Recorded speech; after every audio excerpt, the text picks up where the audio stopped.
Dear students, good morning. आज के इस वीडियो में हम अध्ययन करेंगे तथ्यों के स्रोत, सामग्री के स्रोत के बारे में, यानी सोर्सेज ऑफ डेटा के बारे में। तो चलिए शुरू करते हैं। तथ्यों के स्रोत का तात्पर्य यह है कि तथ्यों का संकलन किन स्रोतों या माध्यमों से किया जा रहा है। तथ्य संकलन के स्रोतों के चुनाव में विशेष सावधानी की आवश्यकता होती है। यदि ये स्रोत विश्वसनीय नहीं हुए तो संपूर्ण शोध कार्य ही बेकार साबित हो जाएगा। अतः तथ्य संकलन के विभिन्न स्रोतों को भलीभांति समझ लेना अत्यंत आवश्यक है। तथ्य दो प्रकार के तथ्यों के स्रोत भी दो प्रकार के होते हैं। तथ्य भी जैसे दो प्रकार के होते हैं, ये आप जान चुके हो। इसी प्रकार तथ्यों के स्रोत भी दो प्रकार के होते हैं, प्राथमिक स्रोत, द्वितीयक स्रोत। तो सबसे पहले अपन प्राथमिक स्रोत को जान लेते हैं, फिर उसके प्रकार को जान लेंगे। प्राथमिक स्रोत यानी कि वे तथ्य जो मौलिक होते हैं, जिनको संकलित या प्रचारित करने का दायित्व उसी व्यक्ति या शोधकर्ता का होता है जिसने उन्हें एकत्रित किया है। यहाँ हमें यह बात वाली बातें समझ लेनी चाहिए कि प्राथमिक स्रोत से एकत्रित सामग्री का संकलन करता रिपोर्ट या प्रतिवेदक का लेखक हो, यह आवश्यक नहीं है। श्रीमती पी.वी. यंग ने बताया है कि प्राथमिक स्रोत वे स्रोत है जो प्राथमिक स्तर पर तथ्यों के संकलन में सहायक होते हैं। जो प्राथमिक स्तर पर तथ्यों के संकलन में सहायक होते हैं, इसका तात्पर्य ये हो गया कि ये तथ्य संकलित करने वाले लोगों द्वारा प्रस्तुत किए तथ्यों का मौलिक स्वरूप होते हैं। प्राथमिक स्रोत को अन्य शब्दों में हम इस प्रकार समझ सकते हैं, जहां शोधकर्ता स्वयं अपने अध्ययन क्षेत्र या समग्र की अध्ययन इकाइयों से संपर्क कर तथ्यों को एकत्रित करता है, वहां इसे तथ्य संकलन का प्राथमिक स्रोत कहा जाता है। यहाँ अपनी अध्ययन की इकाई व्यक्ति से वह सीधा संपर्क कर तथ्य संकलित करता है। इस प्रकार से प्राप्त तथ्यों को प्राथमिक स्रोत द्वारा एकत्रित सामग्री इस कारण भी कहा जाता है क्योंकि किसी विशिष्ट विषय या समस्या के लक्ष्य को ध्यान में रखकर इसे या इन्हें प्रथम बार एकत्रित किया जाता है। इस सामग्री के संकलन या दायित्व स्वयं शोधकर्ता का होता है। इस सामग्री की विश्वसनीयता एवं उपयुक्तता के लिए स्वयं अनुसंधानकर्ता उत्तरदायी होता है। इस सामग्री के संकलन में शोधकर्ता का स्वयं का लगाव होता है। इस लगाव के कारण अपने अध्ययन को वैज्ञानिक स्वरूप प्रदान करने के लिए वह पूरी तरह निष्पक्ष रहकर तथ्यों का संकलन कर सकता है। यह भी संभव है कि इस लगाव के कारण वह पूर्वाग्रह से ग्रसित हो जाए, ऐसे तथ्यों का संकलन कर ले जो उसकी प्राकल्पना को सही प्रमाणित करने में योगदान दे। श्रीमती पी.वी. यंग ने तथ्य संकलन के प्राथमिक स्रोत को दो भागों में बांटा है, प्रत्यक्ष स्रोत और अप्रत्यक्ष स्रोत। प्रत्यक्ष स्रोत के अंतर्गत अवलोकन, अनुसूची एवं साक्षात्कार प्रविधियों की सहायता से सामग्री संकलित की जाती है। प्रत्यक्ष स्रोत में शोधकर्ता या अध्ययनकर्ता द्वारा अध्ययन इकाइयों से सीधा संपर्क स्थापित किया जाता है, जबकि अप्रत्यक्ष स्रोत में शोधकर्ता अध्ययन इकाइयों से सीधा संपर्क किए बिना ही सामग्री का संकलन करता है। अप्रत्यक्ष प्राथमिक स्रोत में प्रश्नावली, रेडियो या टेलीविज़न अपील, टेलीफोन साक्षात्कार, प्रतिनिधि प्रविधियाँ आदि सम्मिलित है। तो अपन सबसे पहले जान लेते हैं तथ्य संकलन के प्राथमिक स्रोतों के अंतर्गत अवलोकन, साक्षात्कार, अनुसूची और प्रश्नावली के बारे में। अवलोकन क्या है? अवलोकन को कहा जाता है ऑब्जर्वेशन। अवलोकन जो है वो तथ्य संकलन के प्राथमिक स्रोत के अंतर्गत आता है। इसमें अध्ययनकर्ता स्वयं अध्ययन स्थल पर पहुंचकर घटनाओं, दशाओं, वस्तुओं, रीति रिवाजों एवं व्यवहारों को निष्पक्ष रूप से देखता है, तटस्थ होकर उनका अवलोकन करता है और इस आधार पर तथ्यों को एकत्रित करता है। इस प्रविधि का सफल प्रयोग सीमित क्षेत्र में ही किया जा सकता है।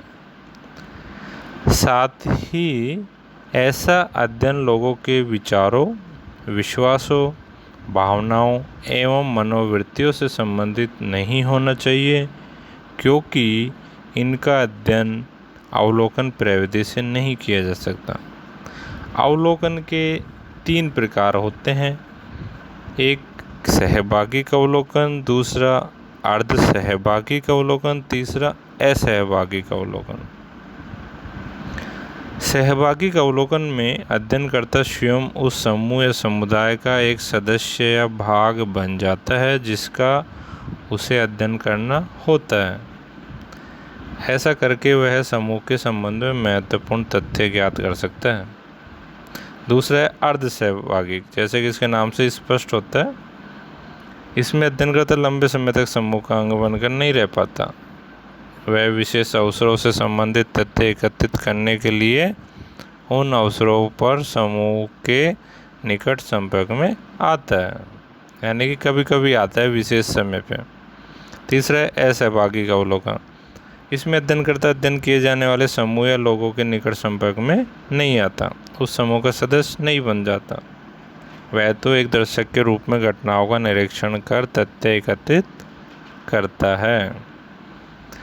तो इस प्रकार तथ्य संकलन की यह प्रविधि कौन सी? अवलोकन की अधिक विश्वसनीय और निर्भर योग्य होती है।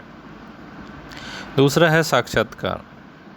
इसमें अध्ययन विषय से संबंधित विभिन्न व्यक्तियों से सीधा संपर्क स्थापित करके बातचीत की जाती है और अध्ययन हेतु आवश्यक सामग्री एकत्रित की जाती है। इस विधि को साक्षात्कार विधि के नाम से भी पुकारते हैं। इसमें अध्ययनकर्ता अनुसूची या साक्षात्कार प्रदर्शिका यानी इंटरव्यू गाइड की सहायता ले सकता है। वह चाहे तो मुक्त वार्तालाप के माध्यम से तथ्य संकलित कर सकता है। घटना या विषय से जुड़े हुए लोग साक्षात्कार के माध्यम से विश्वसनीय एवं निर्भर योग्य सूचनाएं दे सकते हैं। फिर भी साक्षात्कारकर्ता द्वारा बीच बीच में ऐसे प्रश्न पूछे जा सकते हैं जिनकी सहायता से एकत्रित सामग्री की जांच की जा सके। तीसरा जो प्राथमिक स्रोत के अंतर्गत साधन है वो है अनुसूची, यानी कि अनुसूची के द्वारा भी प्राथमिक स्रोत प्राप्त किए जाते हैं। यानी ये भी वो प्राथमिक स्रोत है जिसके द्वारा प्राथमिक आंकड़े एकत्रित किए जाते हैं। अनुसूची प्रश्नावली की एक सूची होती है जिसमें अनुसंधानकर्ता स्वयं या उसके प्रगणक क्षेत्र में जाकर सूचनादाताओं से प्रश्न पूछकर उत्तरों को भरते हैं। इस विधि में अनुसंधानकर्ता तथा सूचनादाताओं के बीच अनुसूची के माध्यम से प्रत्यक्ष संपर्क स्थापित हो जाता है। इस विधि की सहायता से अशिक्षित व्यक्तियों से भी सूचनाएं आसानी से प्राप्त कर ली जाती है। यह सूचना प्राप्ति का काफ़ी विश्वसनीय स्रोत है। इस विधि की सहायता से अध्ययन का एक प्रमुख लाभ यह है कि अनुसंधानकर्ता को घटनाओं का अवलोकन करने का अवसर भी प्राप्त हो जाता है। अब जो आखिरी इसका है वो है प्रश्नावली, क्वेश्चनरी। यद्यपि प्रश्नावली की सहायता से प्राथमिक तथ्य संकलित किए जाते हैं, परंतु फिर भी यह सूचना प्राप्ति का प्रत्यक्ष स्रोत नहीं होकर अप्रत्यक्ष स्रोत है। इस विधि द्वारा अध्ययन में वह अनुसंधानकर्ता तथा सूचनादाता में प्रत्यक्ष संबंध स्थापित नहीं होकर अप्रत्यक्ष संबंध रहता है। प्रश्नावली अनुसंधानकर्ता द्वारा तैयार की गई प्रश्नों की एक सूची होती है, जिसे वह उत्तरदाता के पास डाक द्वारा इस अनुरोध के साथ भेजता है कि इसे भरकर समय पर अवश्य लौटाए। इस विधि का प्रयोग उस दशा में किया जाता है जब अध्ययन क्षेत्र या समग्र इतना विस्तृत हो कि सभी सूचनादाताओं से प्रत्यक्ष संपर्क कर पाना संभव नहीं हो। इसके अलावा इस विधि का प्रयोग ऐसे उत्तरदाताओं के लिए भी किया जा सकता है जो शिक्षित नहीं हो, जो शिक्षित हो और जो स्वयं प्रश्नों को समझकर बिना अनुसंधानकर्ता की सहायता के उत्तर दे सके, यानी खुद ही उत्तर भर दे प्रश्नों को पढ़ के। इस विधि द्वारा अध्ययन का लाभ यह है कि इसमें समय एवं धन की काफ़ी बचत होती है। इस विधि का एक प्रमुख दोष यह है कि इसमें प्राप्त उत्तरों का सत्यापन कठिन रहता है, यानी कि इसके कुछ फ़ायदे हैं, कुछ नुकसान है। ऐसे ही अनुसूची जो है वो इसके अपोजिट टाइप की है काफ़ी, उसके भी कुछ फ़ायदे हैं, कुछ नुकसान है। अब आता है प्राथमिक स्रोतों के गुण, यानी कि ये जो प्राथमिक स्रोत है ना, इनके क्या क्या गुण हैं। पहला है, इस प्रकार के स्रोत द्वारा तथ्य संकलन हेतु प्रयुक्त अध्ययन में लचीलेपन का गुण पाया जाता है।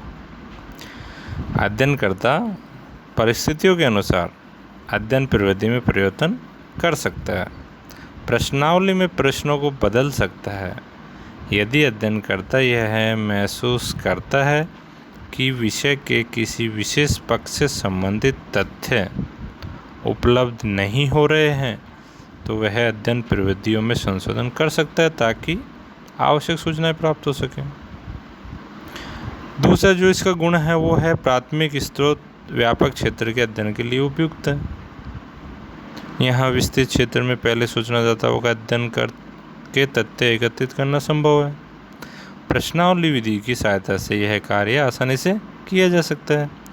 इस विधि के द्वारा ऐसे उत्तर भी प्राप्त हो जाते हैं जो आमने सामने की स्थिति में संभव नहीं होते या नहीं हो पाते। एक और जो इसका गुण है वो है तथ्य अधिक यथार्थ में विश्वसनीय होते हैं। इनके द्वारा प्राप्त, यानी कि प्राथमिक स्रोतों के द्वारा संकलित तथ्य जो होते हैं वो अधिक यथार्थ एवं विश्वसनीय होते हैं। अनुसंधानकर्ता की स्वयं की उपस्थिति के कारण सूचनादाताओं पर सामान्यतः नियंत्रण रहता है और वे गलत सूचनाएं नहीं दे पाते। यहाँ प्राप्त सूचनाओं के सत्यापन की संभावना भी रहती है। अध्ययनकर्ता चूँकि क्षेत्र में मौजूद होता है, अतः वह जो कुछ देखता है वह सुनता है वही नोट करता है। इससे सामग्री के विकृत होने की सामान्यतः संभावना नहीं रहती। प्राथमिक स्रोतों द्वारा तथ्य संकलन में धन व समय की काफ़ी बचत होती है। इसका कारण यह है कि अध्ययनकर्ता जब स्वयं क्षेत्र में उपस्थित होता है तो वह साक्षात्कार विधि के साथ साथ अवलोकन विधि का भी सहारा ले सकता है और एक साथ कई प्रकार के तथ्य एकत्रित कर सकता है। इस स्रोत द्वारा तथ्य संकलन का कार्य तुलनात्मक दृष्टि से सरल होता है। इसका एक और जो गुण है वो है कि आंतरिक व गुप्त सूचनाओं का संकलन भी संभव हो पाता है। किनके माध्यम से? प्राथमिक स्रोतों के माध्यम से। अध्ययनकर्ता अवलोकन विधि और विशेषतः सहभागिता अवलोकन की सहायता से उस समूह या समुदाय का अभिन्न अंग बन जाता है जिसका उसे अध्ययन करना होता है। ऐसी स्थिति में क्या होता है, वह अनेक महत्वपूर्ण सूचनाओं को एकत्रित कर पाता है। द्वैतिक स्रोतों से इस प्रकार की सूचनाएं प्राप्त करना संभव नहीं होता। अब प्राथमिक स्रोतों के गुणों के साथ इसमें कुछ दोष भी है, तो चलो आइए जानते हैं प्राथमिक स्रोतों के दोष। पहला है कि प्राथमिक स्रोतों द्वारा तथ्य संकलन में पक्षपात व मिथ्या झुकाव की काफ़ी संभावना रहती है। इसका कारण यह है कि इस प्रकार के अध्ययन में शोधकर्ता की भूमिका अत्यंत महत्वपूर्ण रहती है। यदि वह अपने स्वयं के विचारों एवं पूर्वाग्रहों पर नियंत्रण पाने में असमर्थ रहा तो वह तथ्य संकलन की किसी भी विधि का यथार्थता के साथ उपयोग नहीं कर सकता। ऐसी स्थिति में अध्ययन पक्षपातपूर्ण हो जाता है। दूसरा जो इसका दोष है वो है वस्तुनिष्ठता में कमी आने की। प्राथमिक स्रोत द्वारा तथ्य संकलन में एक कठिनाई यह आती है कि शोधकर्ता कई बार सुविधा अनुसार तथ्य संकलित कर लेता है, कई तथ्यों को तोड़ मरोड़ कर ग्रहण कर लेता है।